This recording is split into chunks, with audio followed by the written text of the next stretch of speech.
New details this morning in the trafficking case against Sean Diddy Combs. Prosecutors now claiming that from behind bars, Combs has been trying to reach out to victims. And they came to Ben Affleck and they said, your wife's on these tapes. So that's something I can confirm to be fact. He said, I asked my partner for an ad.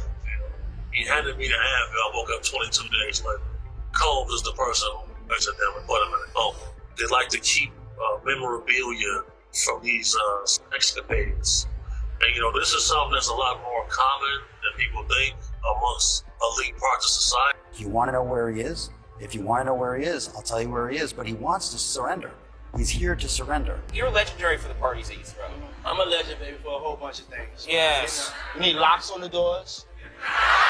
Yeah, this is sounding kind of dangerous now. I lived with Sean Puffy Combs for a year. Hey, it was curious. I got a chance to see some things. Yeah, but you were 13. What were you I seeing? went there to see the lifestyle. Right. And I saw it. Justin, right now he's having 48 hours with Diddy. Where we hanging out and what we doing, we can't really disclose. I had legal guardianship of Usher when, he did his first album. I don't have legal guardianship of him, but for the next 48 hours, he's with me. And we gonna go up full crazy. In a dramatic turn of events, Diddy's attorney has officially severed ties with the disgraced music mogul following weeks of mounting pressure, shocking revelation, and an avalanche of evidence. The once powerful Diddy Combs could now face a guilty verdict on all charges, potentially sealing his fate behind bars for life. The decision by his attorney to part ways at such a pivotal moment speaks volumes when a legal representative abandons their client. It suggests the weight of the charges is simply too much to defend. This comes after a new accuser stepped forward, reigniting controversy, with claims dating back to 2018 alleging a troubling and unexplainable relationship with Diddy. Tell us a little bit about your client, of what you can. Yes, so she reached out to me a few weeks ago after being referred to me by another attorney who knew I had been doing things about this case and had been sounding the horn on Diddy. I've actually sued him in another lawsuit in 2021 in Miami with Trey Songz. So she called me and told me a very horrific story about her and her escape from the. She told me that she was at a friend's house who had industry ties and was on the phone with Diddy, and he decided to come to the house. And when he came to the house, everything was fine, that there was another woman there who we've determined to be Christina Coram, KK, who Diddy talks about a lot as his right-hand woman, if you will, and that they were discussing trafficking her.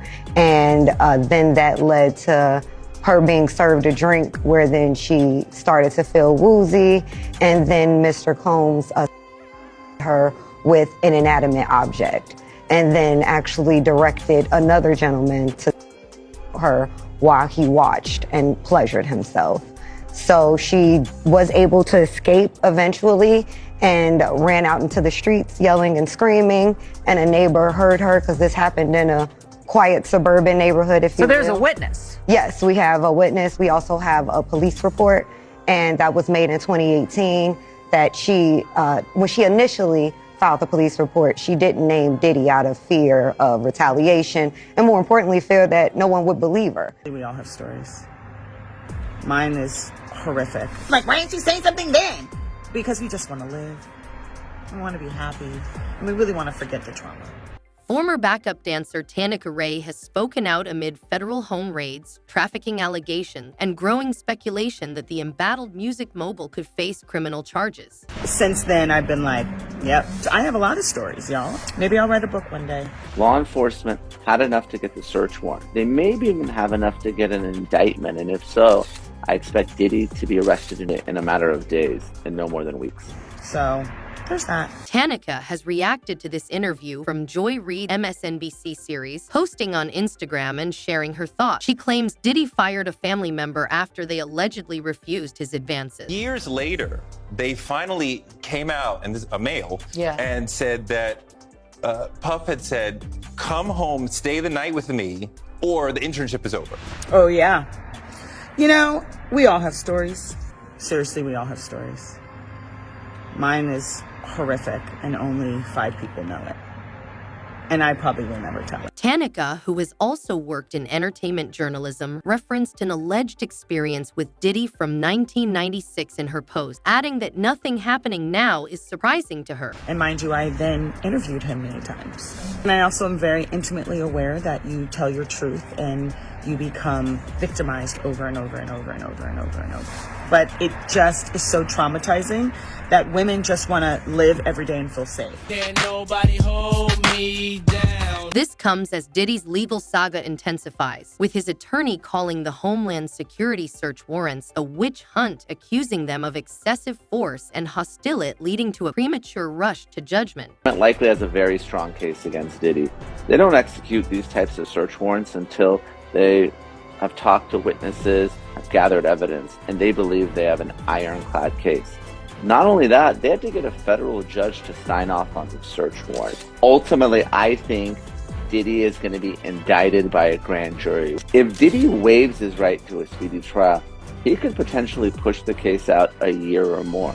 And Diddy has essentially unlimited funds to defend this case, and I expect him to litigate it very aggressively. In Tanika's message, she reveals why she decided now was the time to share her story, hinting that one day she may even write a book about it. And when we revisit and revisit, we live in a state of victimhood, and nobody wants to live there. So for those who are like, why didn't you say something then? Because we just want to live. We want to be happy, and we really want to forget the trauma. So there's that. I know I pissed a lot of people off, including you. But this is a full circle moment, everybody. Yes. Get into adult conversation. Yeah. Full circle. Yeah. Okay, because I haven't seen you in over 15 years, but I'm not seeing wrinkles. I'm seeing good. I don't, you live a really hectic lifestyle, and I don't understand all the running around, and who are these people that you surround yourself with, and who are these people? Do they violate you? Do you get robbed? What happens? Now, you threw a house party, and I got the footage, okay? Look at this. Now, who has this many people at their house? Puff, and or Sean, Diddy, Doody, what do I call you? I think you should call me Puff. You always call me Puff. I do. Yes. Okay. First hurdle jumped. Jesus. I'm not gonna lie, I was nervous to come out. But the stories don't end there. Tanya Wallace, who has attended Diddy's infamous parties, has stepped forward, dropping bombshells about what really goes down at these secret gatherings. Wallace claims minors were present at these parties and were dressed inappropriately, leaving her deeply disturbed. And I want to start with Tanya Wallace, who claims she's been at a freak-off and said she saw children, and it was hard for her to say it. It was very hard for her to say it, Ashley. So what she said was that she was flown out from LA to Miami by the Saudi prince. And they ended up eventually on Star Island at one of Diddy's parties. She says, among many other things, she goes into detail. She believes she witnessed underage victims at one of Diddy's 2018 parties. I'm looking like, are those midgets? Because it's people over them, it's people trying to hide what they're doing. Adults who are little people, or are you talking about minors? Am I gonna get in trouble? I don't want to say I witnessed any of that crazy stuff, but we all have common sense. Little people. It's not supposed to be there. You're talking about underage people. It's a shame. Is this woman, Tania, is she really saying that there were minors involved in these freak-offs? That is exactly what she's saying, Billy. Now, as for what they were doing, she never really could get a clean look at it. She said there was a wall of adults encircling them who clearly didn't want everyone at the party to see what was happening there. She said when she saw this scene with the younger people, that it was about 7 a.m. and that the party had been going all night. Did anyone ask her why didn't she leave, and what was she doing? She was there as the guest of a Saudi prince. As to why she didn't leave, I don't know what time she left. I agree with you that once you see something like she's describing, that's the time to tip out the door. Or call the FBI. Or call the FBI, exactly. But, that's the other thing that we've heard from a lot of people who've been involved in parties with Diddy, that there are NDAs that are signed, and you walk out and you feel like I can't say anything to anyone. Real reasons why or what really happens, they don't know because they wasn't there. And that would affect me emotionally. But I got myself into a situation where I was about to get trafficked. And this was like 3 years ago. And I was just like, it was a close one. You know, I came up on this prince and he was Arabian and he flew me to Miami and he said I was gonna be there for 2 weeks. We were in a $30 million house and I ended up being there for a month and I had to escape, okay? And we were meeting so many girls and girls from Love and Hip Hop was coming in the house and celebrities was there and all of this stuff, but it started to get real weird, you know, it was a lot of drugs. And like, I don't do hard drugs like that. Like I was smoking weed, you know, and they were doing hard drugs and stuff. And it was just like, it was getting, like my gut was telling me something bad is about to happen.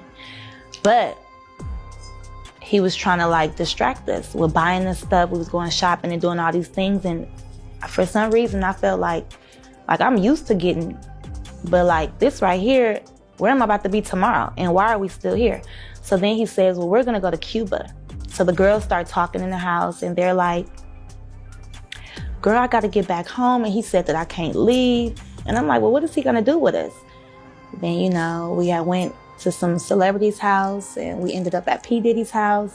And I just started hearing conversations and I just got trafficking from it.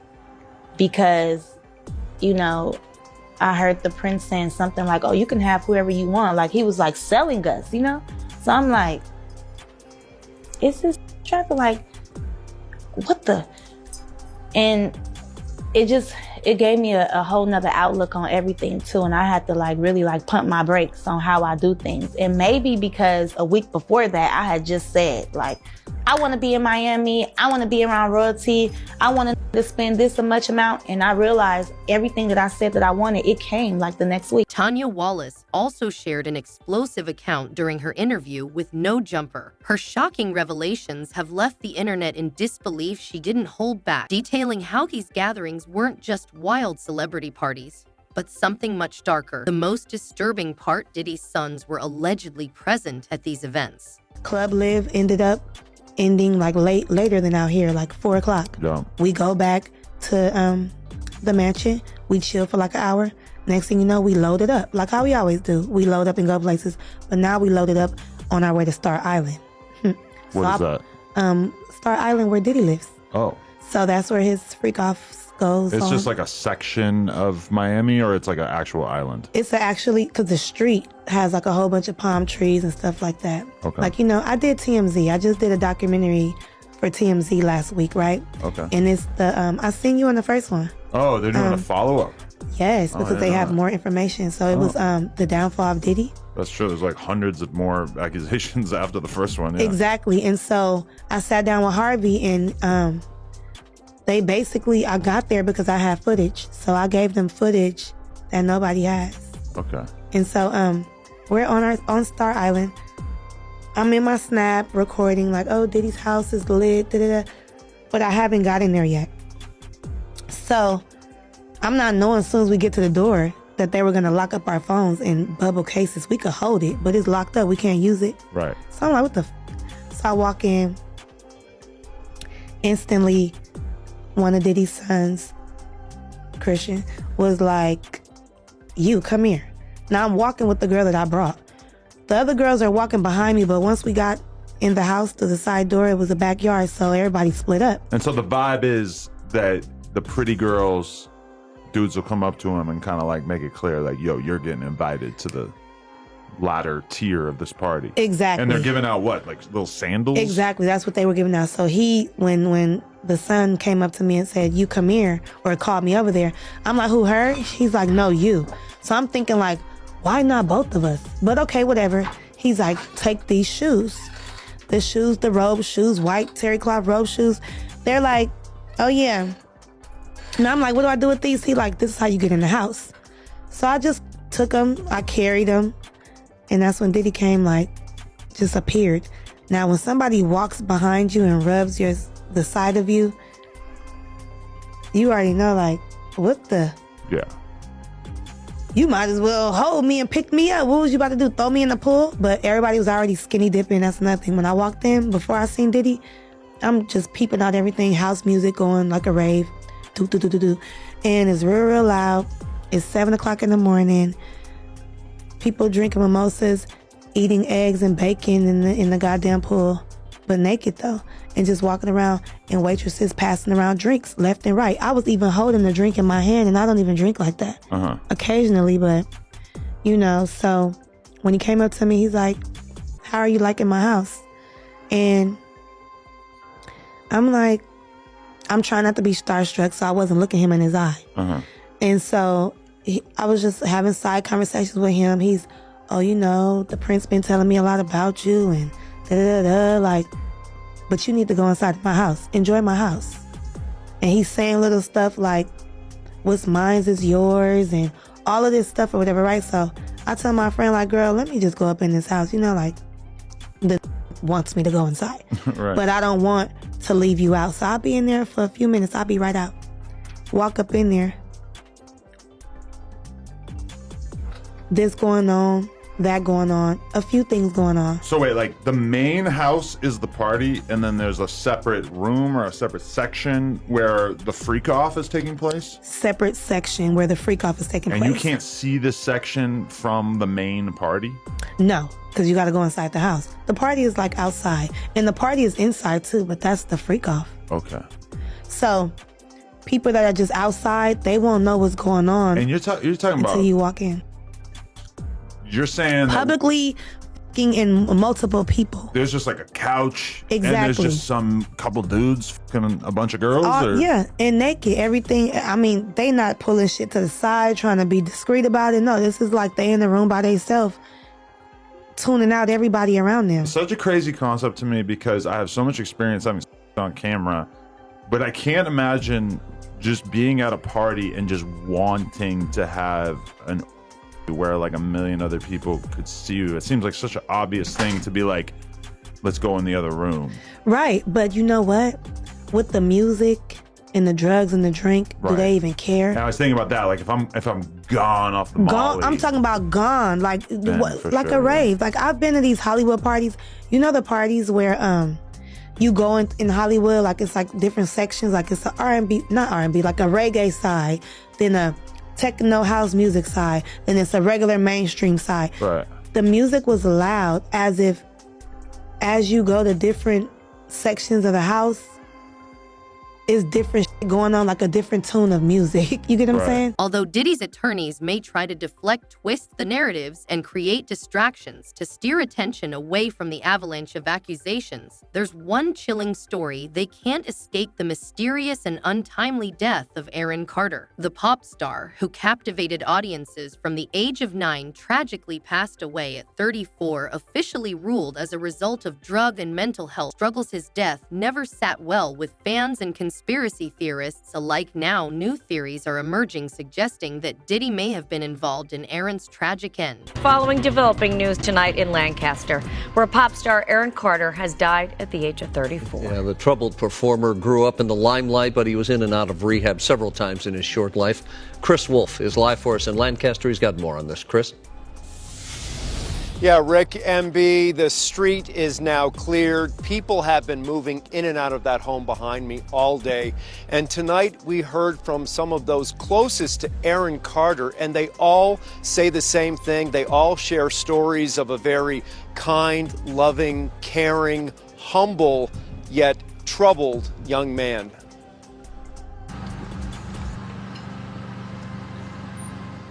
It's the tragic death of a young performer, and now family, friends, and fans around the world are suffering the loss.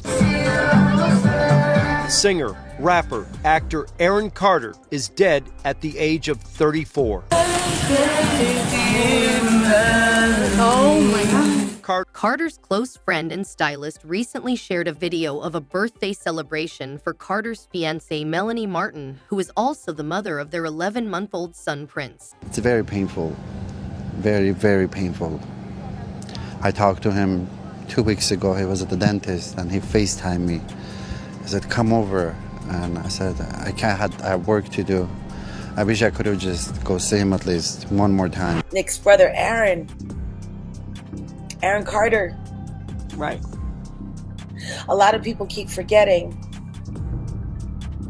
Aaron Carter was begging for help, begging for independent financing, begging for security. He made it very clear Sony was out to get him, just like Michael Jackson told him they would be. And right around that time, his brother had just been accused of graping one of the girls from making the band, Diddy's entity. And they were trying to make all of that go away. And Aaron called his brother out. And then the next thing you know, he said, if anything happens to me, I did not do this to myself. And then he was gone. Do you regret ever getting involved in... I didn't have a choice. It got bad when I was about 15 years old. I'm sorry. I'm sorry the way that I look. Oh my God, it hurts so bad. It hurts. It hurts so bad because there's like nothing I can do about it. I take for high blood pressure medication, and I took for my mouth.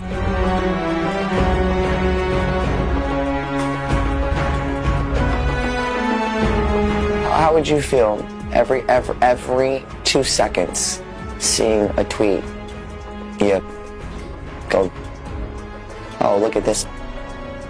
Oh. Aaron Carter's mom has made a pretty remarkable decision. She has decided she wants the world to see the death scene, where the bathroom where Aaron was found dead. And the reason for this is she is calling out the police and feels like they did not do a proper investigation here, because she is certainly insinuating that there may have been foul play involved in Aaron Carter's death. We're gonna bring her on, but before we do, I just want to make something really clear. The police have said it was not foul play. They have not identified anybody as a person of interest, a suspect, anything like that. The operating theory is he was huffing and he overdid it and died in the bathtub. So that's the operating theory. She has a different point of view. Right. The photos that she has released show the bathtub. It shows the floor around the bathtub, and there are things that she sees there or doesn't see in these images that that make her suspicious. And she wanted to make sure that Aaron's death remains something that people are talking about. And I think she's insinuating she wants people to put pressure on the police to do a thorough investigation. So joining us now to talk about why she put these out is Jane Carter, Aaron's mom. Jane, welcome to TMZ Live. Thank you so much. So Jane, why don't you walk us through what troubles you about that scene, about the things that you saw in the photograph? And the things that you've heard happened in the house. Oh, well, the first day, I got a call. The first thing, I got a call from my daughter, Angel, and she said that Aaron was found in the pool. So then I found out later that he was found in a tub, and the stories just kind of kept changing. But I was very concerned. Meanwhile, Diddy's world is crumbling. For the third time, his bail plea has been denied. It's becoming increasingly clear that he may be facing a life sentence behind bars. The courtroom drama has been nothing short of a spectacle, with Diddy's legal team pulling out every trick to secure his release. I talked to you about that breaking news before the break. We are just learning that a judge has denied another one of rapper Sean Diddy Combs' requests to be released on bail. Remember, he's behind bars at the Metropolitan Detention Center in Brooklyn, waiting for his trial to get started next year in May. He's been detained for 2 months on charges of trafficking and racketeering, which he's pled not guilty to. Chloe Malas is following this for us. We were waiting for this decision. We got it in now. What do we know?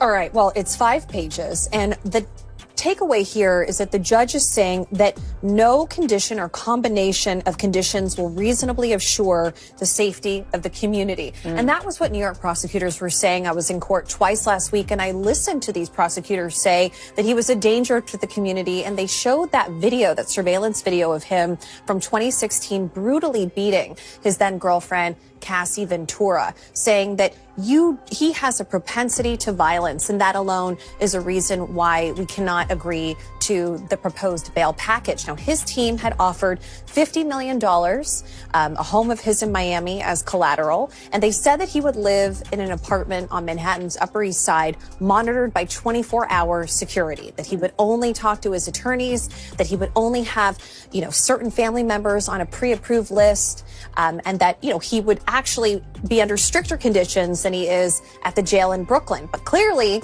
this is the third time. Yeah. This judge not buying it. What was Diddy like in court? You were there twice last week. What was his demeanor like? I mean, he was smiling on Friday, turned around and looked at his children. All of his children were there except for his infant child. His mother was there. He looked a little thinner. He looked a little worse for wear, but he has seemed upbeat and positive. And a few days earlier on Wednesday, so a week ago today, his legal team had a win, because his team was able to say that New York prosecutors wrongly obtained 16 pages of notes from his jail cell during a routine sweep, that it had his defense strategy, it had witnesses that they planned to call at the criminal trial in May, and the judge agreed that those should have been protected under attorney-client privilege. So there was a feeling today among reporter friends of mine and people in the building here that, maybe there's a chance that the judge, given he's taking several days to think about this, he asked for both sides to write a letter, that he might release him. But this is the third time. His team were waiting for a response from them, from his legal team. They could appeal again. But we were talking to Danny Savalos earlier, and he said, they would have to propose something new and different to potentially be successful for a fourth attempt. Yeah.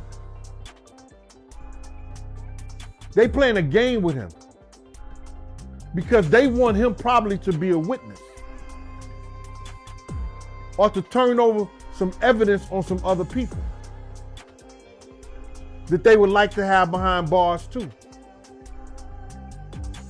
And you got to realize this. For him to do that, and if he does that, his life is more in danger outside of jail than it is in. Because they can't do the same, they can't do the same Epstein move again. They can't do the same Epstein. My friend told me that they put up so many cameras after that Epstein stuff, they can't do that move again. Whether allegedly he did it to himself or somebody else did it to him, we don't know. Whether he's on a private island or he's in the grave, do we really know? The whole thing about it is that he may be safer in jail if people are making his beds and he telling people to smile. He may be safer in jail than he is out.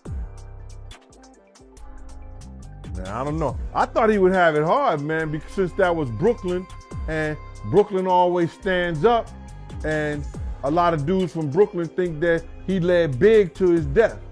You understand? And by him being housed in Brooklyn, I thought that it would be real difficult for him. But, money talks, bullshit walks. You're going to hear about my party. They're going to be shutting them down. They're going to probably be arresting me, doing all types of crazy things just because we want to have a good time. And it ain't nothing but break it down racial barriers, break it down generation barriers. Ron Perlman talking to Jay-Z talking to, you know what I'm saying?